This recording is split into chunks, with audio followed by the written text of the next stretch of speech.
Hi అండి, నేను మీ doctor Raghuteja, laser and laparoscopic surgeon, Onus robotic hospitals.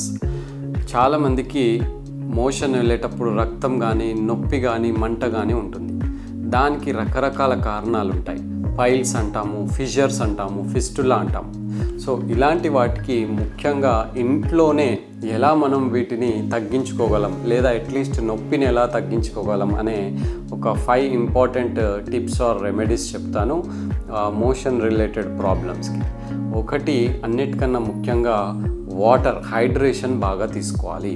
So బాడీకి తగ్గట్టుగా ఎంత వాటర్, కొంతమంది 3 లీటర్స్ వాటర్ తీసుకోవాలని ఫిక్స్డ్గా ఉంటారు.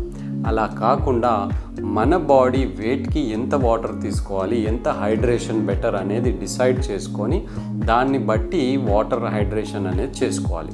ఈ హైడ్రేషన్ అనేది ఓన్లీ వాటర్ పరంగానే కాకుండా స్ప్లిట్ చేసుకోవాలి. ఫర్ ఎగ్జాంపుల్, మీ బాడీకి ఒక 3 లీటర్స్ హైడ్రేషన్ అవసరం అంటే అందులో ఒక 1.5 లీటర్ వాటర్కి స్ప్లిట్ చేసుకోవాలి. ఇంకా ఒక 2 గ్లాసులు మజ్జిగ, ఒక గ్లాసు లెమన్ వాటర్, ఇంకో గ్లాసు రాగి జావా, ఇంకో గ్లాసు ఫ్రూట్కి సంబంధించింది ఏదైనా జ్యూస్ కానివ్వండి, లేదా ఎనీ హెల్దీ డ్రింక్ లాంటిది కానీ, స్మూదీ కానీ, ఇలాంటివి. నార్మల్గా ఫ్రూట్స్ అయితే ఫ్రూట్ లాగానే తీసుకోవాలి, సో దట్ ఫైబర్ బెటర్గా వస్తుంది.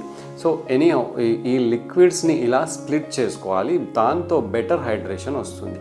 కుదిరితే ఒక గ్లాసు ఓఆర్ఎస్ కూడా తీసుకుంటే బెటర్. వీక్లీ 2 టైమ్స్ సరిపోతుంది. దానివల్ల ఎలక్ట్రోలైట్స్ ఏవి మిస్ కాకుండా ఉంటాయి. సో ఇలా హైడ్రేషన్ చేసుకుంటే చాలా బెటర్గా ఉంటుంది. కాన్స్టిపేషన్ ఉండదు. ఈ మోషన్స్ ప్రాబ్లమ్స్కి ఒక చెక్ పెట్టినట్టుగా ఉంటుంది. రెండోది, హై ఫైబర్ డైట్. ఫైబర్ అంటే పీచు పదార్థాలు ఉన్న ఫ్రూట్స్లో మెయిన్గా పీచు పదార్థం ఎక్కువగా ఉంటుంది, కూరగాయలలో ఎక్కువగా ఉంటుంది. సో కూరగాయలు, ఆకుకూరలు, ఫ్రూట్స్ ఇలాంటివి ఎక్కువగా ప్రాసెస్ చేయకుండా ఎంత వీలైతే అంత న్యాచురల్గా తీసుకుంటే బెటర్, అండ్ ఆర్గానిక్ వేలో తీసుకుంటే బెటర్. చాలా వరకు పెస్టిసైడ్స్ అవి యూజ్ చేస్తున్నారు కాబట్టి అలా ఎక్కడ లేకుండా ఉన్నాయి అనేది ప్రాపర్ రీసెర్చ్ చేసి, ఎవరైనా తెలిసిన పొలాలు, ఫీల్డ్స్లో, ఫార్మ్స్లో పండుతున్నాయని ప్రాపర్గా వీళ్ళు ఎటువంటి ఫర్టిలైజర్స్ యూజ్ చేయట్లేదు అని తెలిసి ఉన్నవి వాళ్ళని కాంటాక్ట్ అయ్యి కొంచెం టైం తీసుకొని వీక్లీ వన్స్ తెచ్చుకోవడం, లేదా వాళ్ళని డెలివర్ చేయమనడం, ఇలాంటివి చేస్తే చాలా బెటర్గా ఉంటుంది, ముఖ్యంగా పిల్లలకి. సో ఫైబర్ డైట్ వల్ల, పీచు పదార్థం వల్ల ఈ మోషన్ అనేది ఫ్రీగా అయిపోతుంది.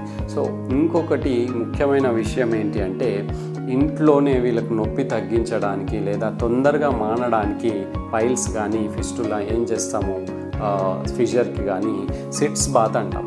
ఒక పెద్ద టబ్లో గోరువెచ్చ నీళ్ళు, ల్యూక్వామ్ వాటర్ పోసి అందులో బెటాడిన్ సొల్యూషన్ అని మిక్స్ చేస్తాం. చేసి అందులో ఆ మోషన్ ఏరియా ఏదైతే ఉంటుందో యానల్ ఏరియా దానికి ఆనిచ్చి కూర్చోవాలి వాటర్కి. అప్పుడు ఆ పుండు అనేది తొందరగా మానే ఛాన్స్ ఉంటుంది. ఆ ఏరియా క్లీన్గా ఉంటుంది. మోషన్ ఏరియా కాబట్టి అది ఎప్పుడు అన్హైజీనిక్గా ఉంటుంది, అంత నీట్గా ఉండదు. కాబట్టి దాన్ని నీట్గా ఉంచుకోవాలి అంటే ఆ వాటర్లో కూర్చోవడం అనేది చాలా ఇంపార్టెంట్. దాంతో పెయిన్ కూడా తగ్గుతుంది.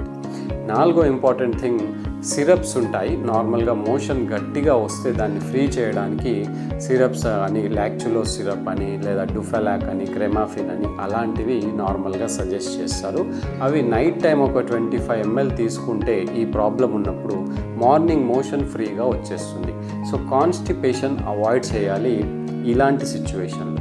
ఇంకొకటి, డైట్కి వచ్చేసి నాన్ వెజిటేరియన్ డైట్ కానీ, కారం, మసాలాలు, బిర్యానీస్ ఇలాంటివి అవాయిడ్ చేయడం బెటర్. ఎందుకంటే వీటితో ఈ ప్రాబ్లం అనేది ఇంకా ఎక్కువగా అవుతుంది.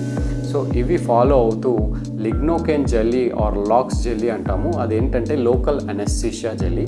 ఆ జెల్లీని మోషన్ ప్లేస్లో అప్లై చేసుకుంటే పెయిన్ తగ్గుతుంది. ముఖ్యంగా ఫిషర్లో పెయిన్ తగ్గుతుంది. ఫిషర్లో విపరీతమైన పెయిన్ ఉంటుంది, ఎందుకంటే స్పింక్టర్ ఇలా టైట్గా ఉంటుంది. ఈ జెల్లీ ఏం చేస్తుందంటే ఆ టైట్ అయిన స్పింక్టర్ని రిలాక్స్ చేస్తుంది, లేదా నొప్పి తగ్గిస్తుంది. Calcium channel blocker sprays or jellies కూడా దొరుకుతాయి. ఫిడో యానల్ క్రీమ్ అని, ఇలాంటివి డాక్టర్ మీకు బెటర్గా సజెస్ట్ చేస్తారు. ఇవేం చేస్తాయంటే కాల్షియం ఎప్పుడైనా ఇలా టైట్గా ఉంచుతుంది. ఇవేంటి కాల్షియం ఛానల్ బ్లాకర్స్ కాబట్టి ఆ స్పింక్టర్ని రిలీజ్ చేస్తాయి. దాంతో ఈ ఫిషర్ అనేది తొందరగా మానే ఛాన్స్ ఉంటుంది. సో ఇవి మెయిన్గా బాటమ్ ప్రాబ్లమ్స్ ఉన్న వాళ్ళు ఇలాంటివి ఫాలో అవుతే మళ్ళీ మళ్ళీ రాకుండా ఉంచవచ్చు, లేదా ఆల్రెడీ ప్రాబ్లం ఉంటే దాన్ని మెల్లిమెల్లిగా ఇంట్లోనే తగ్గించుకోవచ్చు. సో ఇలాంటి టిప్స్ ఫాలో అవ్వండి. Any problem related to proctology, hemorrhoids కానీ, ఫిషర్స్ కానీ, ఫిస్టులా కానీ, పైలోనైడల్ సైనస్ కానీ, పెరియానల్ యాప్సెస్ కానీ, ఎనీ ప్రాబ్లం ఉంటే ఎనీ టైం మీరు నన్ను రీచ్ అవ్వచ్చు. లేజర్ ద్వారా దాన్ని ట్రీట్ చేస్తాము. Thank you so much. Doctor Raghuteja, laser and laparoscopic surgeon, signing of.